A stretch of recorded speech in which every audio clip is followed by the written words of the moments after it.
Hello everyone, welcome to my learning journey and today we are going to do Hamming code। तो अब तक हमने पढ़ा parity, error detect करती है, 2D पैरिटी भी एरर डिटेक्ट करती है, चेकसम भी एरर डिटेक्ट करता है और यहाँ तक कि CRC हमने लास्ट लेक्चर में देखा वो भी एरर डिटेक्ट करता है। अब एक प्रॉब्लम थी कि एक टेक्निक सिर्फ बताते हैं कि एरर आया है लेकिन एरर किस बिट में है ये नहीं बताती थी या फिर एरर करेक्शन नहीं करती थी। ठीक है, तो रिसीवर को कैसे पता चलेगा कि एरर है और कहाँ है, कौन सी बिट गलत है, उसको कैसे सही करें। और इसी प्रॉब्लम को सॉल्व करने के लिए है हमारे पास Hamming code. It is an error detection and correction technique that can detect and correct a single bit error using parity bits. Hamming code receiver को सिर्फ एरर होने का पता ही नहीं लगाता बल्कि ये भी बता देता है कि एरर कौन सी पोजीशन पर है, उसको ऑटोमेटिकली करेक्ट भी कर सकता है। सपोज़ करो कि किसी ने आपको डेटा भेजा 1011 और रिसीव हुआ 1001, तो पैरिटी क्या बोलेगी, एरर है बस। लेकिन हैमिंग कोड बोलेगा एरर बिट नंबर 2 पर है, उस बिट को फ्लिप करो, करेक्ट आंसर आएगा 1011। इसी वजह से इसको एरर करेक्शन कोड भी बोलते हैं। हैमिंग कोड में ना दो टाइप की बिट्स होती हैं। एक होती है डेटा बिट्स जिसको ओरिजिनल मैसेज बोलते हैं, जो आया है कैपिटल D से डोनेट करते हैं। एक होती है पैरिटी बिट्स, ये एक्स्ट्रा बिट्स होती हैं, ये एरर डिटेक्ट और करेक्शन में काम आती हैं। सबसे इम्पोर्टेंट क्वेश्चन, कितनी पैरिटी बिट्स लगेंगी, इसके लिए एक फॉर्मूला होता है 2n is greater than equal to m plus r plus 1 where m is the number of data bits and r is the number of parity bits. Okay, इसका example लेते हैं हम कॉपी में।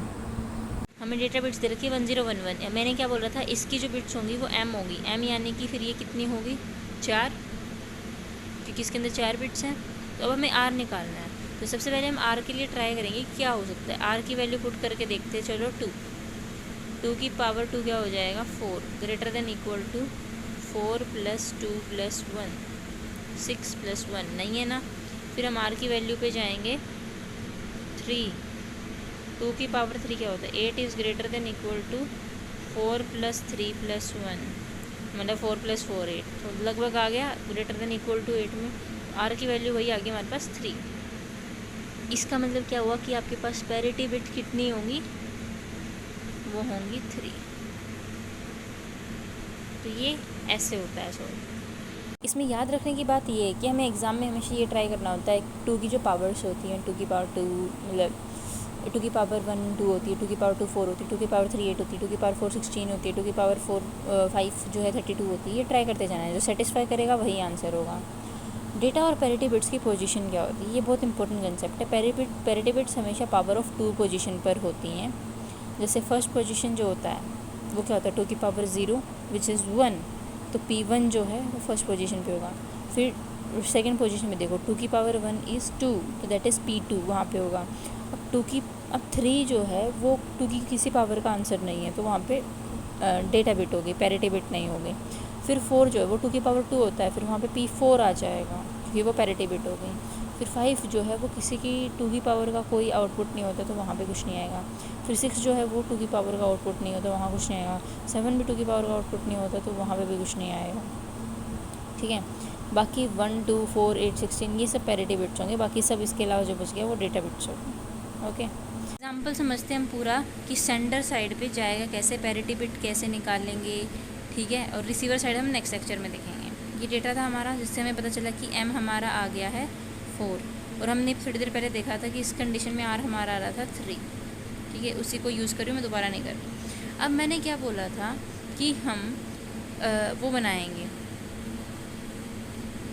m प्लस r के size का 1 2 3 4 5 6 7, यहाँ आएगा आपके पास 1 2 3 4 5 6 7।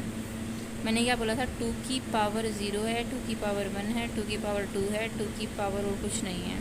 उस कंडीशन पे हम P1 P2 और P4 लगाएंगे, अदरवाइज़ डेटा 1 डेटा 2 या फिर D3 D5 D6 and D7 लगाएंगे। तो अब डेटा वाली बिट्स तो आपको पता है, पैरिटी की बिट्स नहीं पता, वो हम निकाल लेंगे। तो उधर जहाँ पे डेटा की पता है वहाँ पे पुट करो 1 2 3 4 5 6 7। तो डेटा की कहाँ पे आनी है, तो थर्ड पे आनी है 1 0 1 1, यहाँ पे P4 है, यहाँ P2 है, यहाँ P1 है। सबसे पहले मैं निकालूंगी P1 के लिए। देखो इसको कैसे निकालते हैं, हम क्या करते हैं, सिर्फ वो एलिमेंट्स लेंगे, फर्स्ट एलिमेंट लेंगे, ठीक है, उसके अलावा एक छोड़ के एक एक एलिमेंट्स ले लेंगे। तो सबसे पहले तो हम 3 लेंगे, फिर हम 5 लेंगे, फिर हम 7 लेंगे। तो क्या है ये दोनों, अब देखना क्या होता है इसके अंदर, इवन है या ओड पैरिटी है। तो ये तो इवन है क्योंकि नंबर ऑफ़ वंस जो इसमें 2 है, तो फिर P1 क्या आ जाएगा, 0 आ जाएगा, कुछ ऐड करने की ज़रूरत नहीं है। फिर P2 को चेक करेंगे। P2 को कैसे चेक करेंगे, ये लिया और ये लिया, फिर 2 छोड़ दिए, फिर 2 ले लिए। तो यहाँ क्या लिया, एक तो 3rd लेंगे और एक 6th और 7th लेंगे। तो क्या है, ओड है, तो P1 क्या आ जाएगा, 1 आ जाएगा। P2 क्या आ जाएगा, 1 आ जाएगा, क्योंकि हमने इसमें ये लिया और ये दोनों लिए। फिर बात करते हैं P4 की। P4 में भी क्या करेंगे, पहले 4 लेंगे, फिर अगले 4 छोड़ेंगे। तो क्या होगा इसमें, 0 1 1। तो ये क्या है, इवन है, तो यहाँ 0 आ जाएगा। तो एट दी एंड हमारे पास फाइनल क्या बना, ये बना 0 1 1 0 0 1 1।